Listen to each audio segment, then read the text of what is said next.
Star Wars Squadrons is not the experience you're expecting it to be. Don't get me wrong, the space dogfighter does exactly what you want it to do, but it's a more strategic take on space dogfighting that offers plenty of reward if you go beyond the basics of what your ship can do. A major part of this is down to each ship's power management systems, which, depending on your craft, mean that you're able to shift power between your thrusters, lasers and shields. What could have been a decorative touch quickly becomes an intriguing strategic decision. Pushing everything into the thrusters means that you can move across the map quickly, but you'll do less damage with your lasers and vice versa. Because they change at the flick of a button press, the key becomes knowing when to prioritise putting your power into the area of the ship that needs it most.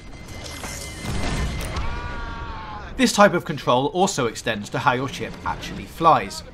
You'll notice the throttle gauge in the cockpit is shaped like a pyramid, not only to indicate when you're at top speed, but also when you're at top manoeuvrability. Learning how to balance those two things is key in battle, for when you need to race across the front line, or when you need more control over your craft to shake a locked missile, which is possible if you swerve and weave your starfighter quickly.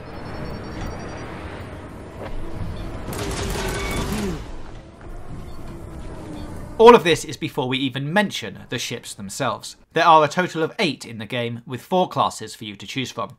Interceptors are nippy but weak, so perfect if you want to sneak behind enemy opponents, while bombers are lumbering ships that are handy for dealing mega damage. You'll also get a support class that can drop handy resupplies for teammates around the map, and open up potential avenues for keeping other players in the game.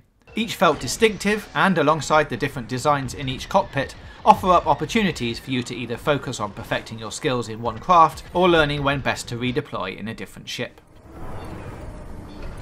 In truth, it's the sort of game that takes a few hours for everything to click in place. Early multiplayer games I had in the dogfight mode are a mix of exhilarating moments when you manage to stalk and destroy another fighter, interspersed with manic button presses as you realise you're about to be turned into space dust and try anything to escape. But it feels like this will be part of the fun of Star Wars Squadrons.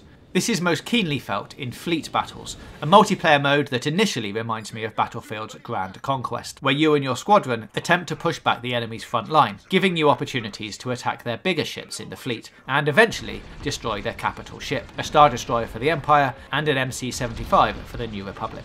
Key to pushing the front line forward is taking out enemy players and AI ships, with AI ships in this mode added for a sense of scale.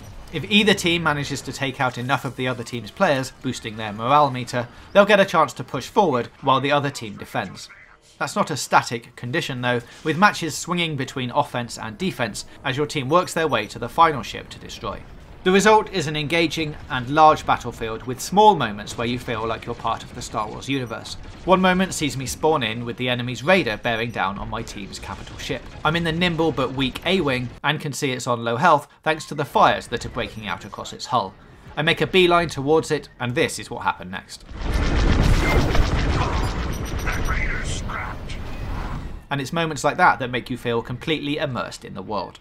But fleet battles aren't purely about these emergent moments of blissful spectacle. It's also key to the game's natural skill progression.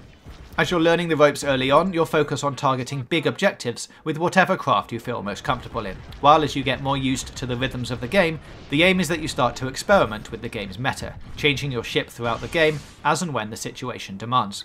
Factor in a group of 4 mates and the level of depth on offer here has the potential to match what we've seen from the ships as well. What's most exciting about my time with Star Wars Squadrons is that it feels like I barely scratched the surface of what's possible.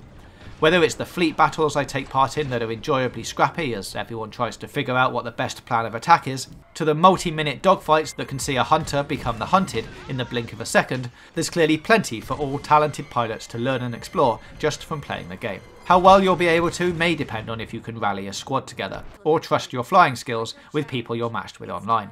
But for now, it's shaping up to offer more depth and detail from piloting a starfighter than I could have hoped for.